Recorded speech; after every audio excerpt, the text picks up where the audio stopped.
बिस्मिल्लाहिर्रहमानिर्रहीम। On behalf of pell securities एक बार फिर वेलकम करता हूँ आप सबको मेरे वेबिनार में।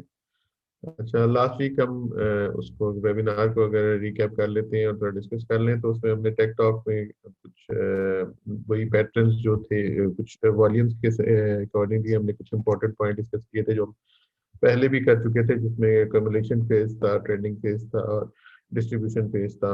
उसको हमने डिटेल से एक दफा पे डिस्कस किया था जो हम पहले भी कर चुके हैं। और उसके बाद हमने अपनी स्ट्रेटेजी को बताया था कि अब हम सेल ऑन स्ट्रेंथ से अपनी स्ट्रेटेजी को बाय ऑन डिप्स की तरफ लेके जा रहे हैं। तो इसी तरह इंडेक्स के व्यू में जब हमने डिस्कस किया था उसमें हमारे बुलिश के 6 पॉइंट्स हो गए थे अब, और बेरिश के 5 थे, जिसकी वजह से हमने कहा था कि अब बाय ऑन डिप्स के ऊपर रहना चाहिए। और बाकी इंडेक्स के जो हम लेवल्स डिस्कस किए थे उसमें ऊपर के लेवल्स जो है वो मार्केट ने जहां रेजिस्टेंस एरियाज थे वहां पर थोड़ी सेलिंग देखने में आई, जिसमें 45,650 का लेवल था, और नीचे 44,300 और 43,650 के सपोर्ट एरियाज बताए थे। इसी तरह अगर स्क्रिप्ट्स की बात करें, जो जो टॉप पिक्स थे हमारे लास्ट वीक के, उसमें GHNL जो था उसका हमने जो सपोर्ट बताया था वो सपोर्ट एरिया के पे आया स्क्रिप्ट, और इसी तरह ही जो फर्स्ट टारगेट था 108 का वो उसने हिट किया, तो उसकी ट्रेड प्लान अच्छा रहा।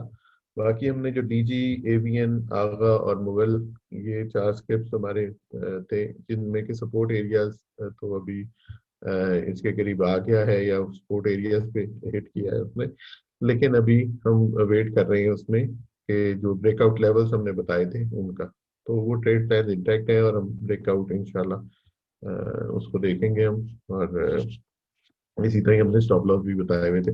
लेकिन क्योंकि हम बाय ऑन डिप्स की तरफ बात करते हैं तो होपफुली हम इसमें एक अच्छा ट्रेड प्लान देखेंगे। तो आगे चलते हैं और आज का वेबिनार स्टार्ट करते हैं। आज के वेबिनार में हम अभी टेक्नॉक में फराज आप से डिस्कस करेंगे। उसमें दो तीन चीजें हैं, इसमें ट्रायंगल पैटर्न है, वाइक ऑफ की वॉल्यूम्स को डिस्कस करेंगे और साइकिल बैंड को डिस्कस करेंगे। तो ओवर टू फराज। जी फराज। जी अस्सलाम वालेकुम। अच्छा, जो सबसे पहले यहाँ पे एक पॉइंट डिस्कस करने वाला है, एक पैटर्न होता है ट्रायंगल। यहाँ मैं ड्रॉ कर रहा हूँ इसको, और इसका समहाउ एक तरीके से ब्रेकआउट हो चुका है, लेकिन ब्रेकआउट में मोमेंटम नहीं है। तो यहाँ पे लोग जो हैं थोड़ा सा क्या कहते हैं, गलत ट्रेड पिक कर सकते हैं इस ब्रेकआउट को देखते हुए। ये ट्रायंगल फॉर्मेशंस बनी हुई है इस तरीके से, और ये यहाँ पे आपका ब्रेकआउट जो है ये तकरीबन लग चुका है। ठीक है, इसका ये मतलब होता है कि ये सिमेट्रिक ट्रायंगल है। जब आप इसका ब्रेकआउट देखेंगे आप एक्सपेक्ट कर सकते हैं कि ये यहाँ से आपका इंडेक्स जो है रैली कर सके। ठीक है। अच्छा, अब लेकिन ये पैटर्न हमने लास्ट टाइम भी देखा था, जिस वक्त इंडेक्स जो था आपका 39,000 के करीब था, और ये इसी तरीके की फॉर्मेशंस बन रही थी, और पैटर्न जो था वो कंप्लीट होने के बाद फिर मार्केट ने रैली की थी। और ये वो पॉइंट था जब यहाँ पे जो लोग थे वो बेरिश थे और वॉल्यूम्स डल थे, और अगेन कोई भी एक्सपेक्ट नहीं कर रहा था कि इस तरीके से ब्रेकआउट लगेगा और मार्केट रैली में कन्वर्ट कर देगी। तो सिमिलर पैटर्न अभी भी बना हुआ है, और यहाँ पे ब्रेकआउट होने के बाद, ऑलमोस्ट ब्रेकआउट होने के बाद वॉल्यूम्स जो हैं वो डल हो गए हैं। ठीक है।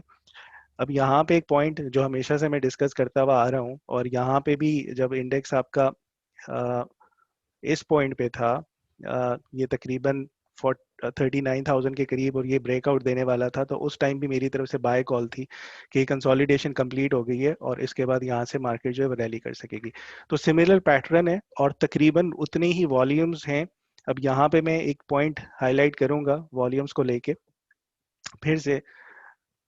इस टाइम पे जब यहाँ पे इंडेक्स था आपका 39,000, तो वॉल्यूम्स बिल्कुल डल थे, और ये जो वीकली वेबिनार था उसमें मैंने कहा था कि वेनेसडे को अगर इतने वॉल्यूम्स हो जाएं जो ये ब्रेकआउट देगा और उसके बाद मार्केट आपकी रैली कर जाएगी। तो उसी तरीके का एक पैटर्न यहाँ पे ही बना हुआ है। वॉल्यूम्स बिल्कुल श्रिंक हो गए हैं, डले हैं, 48 मिलियन के करीब है। अगर तो आपका इंडेक्स यहाँ से थोड़ा सा रिजेक्ट हो जाता है और नीचे आ जाता है, ठीक है, नीचे आता है और यहाँ से आपके वॉल्यूम्स 48 मिलियन से ऊपर चले जाते हैं ट्यूसडे को, वेनेसडे को या थर्सडे को, 2-3 सेशंस हैं ये, तो फिर आप यहाँ से होपफुली इसका एक अच्छा ब्रेकआउट देखेंगे और रैलीज जो हैं वो बन सकती हैं। तो ये बड़ा इंपॉर्टेंट पॉइंट है। वॉल्यूम्स को देखें, 48 मिलियन से ऊपर अगर चले जाते हैं KSE 100 इंडेक्स के अगले 3-4 सेशंस में, तो एक्सपेक्ट किया जा सकता है कि ये वाली जो ट्रायंगल की फॉर्मेशन है ये कंप्लीट हो गई है और इसके बाद यहाँ से एक मोमेंटम बनता हुआ नजर आएगा। अब यहाँ पे एक और चीज नोटिस करने वाली है, हमेशा से जब भी आप एनालाइज करें तो सब कुछ देखा करें कि कंसोलिडेशन पैटर्न और पीरियड क्या चल रहा है। यहाँ से जब ये रिजेक्शन आई थी 42,800 से लेके 39,250 तक, इसका हम बैंड देख लेते हैं कि कितने नंबर ऑफ डेज में या कितनी टाइम पीरियड में इसने कंसोलिडेशन अपनी कंप्लीट की थी। ठीक है, अब मैं इसी का क्लोन बना रहा हूँ और क्लोन बना के मैं अगेन इस वाली कंसोलिडेशन फेज में रख रहा हूँ जो अभी चल रही है। तो ये तकरीबन आपकी कंप्लीट हो चुकी है, ये कंसोलिडेशन पीरियड आपका कंप्लीट हो चुका है। 3 से 4 सेशंस रह गए हैं जो मैं हाईलाइट कर रहा हूँ कि अगर हो सकता है यहाँ से एक रिजेक्शन आए नीचे की तरफ को, वॉल्यूम्स इंक्रीज हो जाएं, बुलिश डाइवर्जेंस बन जाएगी वॉल्यूम्स के ऊपर और फिर ब्रेकआउट के चांसेस बहुत अच्छे हो जाएंगे और मोमेंटम आपका बनता हुआ नजर आएगा। सो ट्रायंगल पैटर्न की कंसोलिडेशन कंप्लीट है, वॉल्यूम्स फेवर कर रहे हैं और जो साइक्लिक पीरियड है, ये नंबर ऑफ डेज का, नंबर ऑफ सेशंस का, ये कंप्लीट हो चुका है। आप लोगों को याद होगा जब मैं ये यहाँ पे 47,000 पे सेल ऑन स्ट्रेंथ या प्रॉफिट टेकिंग की कॉल दे रहा था, तो मेरा प्लान यही था कि जो प्रेडिक्शन थी वो 42,800 पे जाएगी, वहां पे कंसोलिडेशन टाइम चलेगा और उसके बाद फिर रैली करेगी। सो ये कंसोलिडेशन ऑलमोस्ट कंप्लीट होने को है। सो अब देखते हैं इंशाल्लाह ये कितने, ये जो साइक्लिक पीरियड इधर मेंशन हो रहा है इसको ब्रेक करके ऊपर इंडेक्स जाता है नहीं जाता। अच्छा, यहाँ पे एक और चीज इंपॉर्टेंट है, अगर आप इस पैटर्न को देखें, लास्ट टाइम वाला जो ट्रायंगल पैटर्न आपका ब्रेक हुआ था, कंसोलिडेशन बॉक्स से बाहर निकला था, तो उसके बाद जो नए हाइज लगाए थे, यानी कि 42,900 को जो ब्रेक किया था, वो ब्रेकआउट के बाद कोई 10 से 12 सेशंस कंप्लीट करने के बाद किया था। अच्छा, अब एक और पॉइंट यहाँ पे अगर आप लोगों को याद होगा कि अप्रैल फेवर करता है बुल्स के लिए, लेकिन इस दफा जो पैटर्न बना हुआ है वो हो सकता है कि अप्रैल जो है वो नया हाई ना लगा सके, मतलब 47,300। सो क्या पता ये आपका ब्रेकआउट लगे 3-4 दिन के बाद और ये थोड़ा सा यहाँ पे आपका साइडवेज हो और फिर अप्रैल के बाद जाके नए हाइज लगाए इंडेक्स। सो ये जब कंसोलिडेशन कंप्लीट हो जाए तो ये बात भी याद रखिएगा कि अप्रैल में मोस्ट लाइकली नए हाइज नहीं लग सकते, तो हम एक्सपेक्ट कर सकते हैं कि 47,200 या 300 से नीचे नीचे कहीं पे रहे, 46,500 800 के करीब, लेकिन बाय ऑन डिप्स वाली स्ट्रेटेजी पे रहना चाहिए। जी सर। जी थैंक यू, आपने काफी डिटेल से एक्सप्लेन कर दिया। अब इसमें आगे इंडेक्स व्यू में चलते हैं और वहां पर पॉइंट वाइज डिस्कस कर लेते हैं कि इंडेक्स के कमिंग वीक के लिए क्या लेवल्स हैं।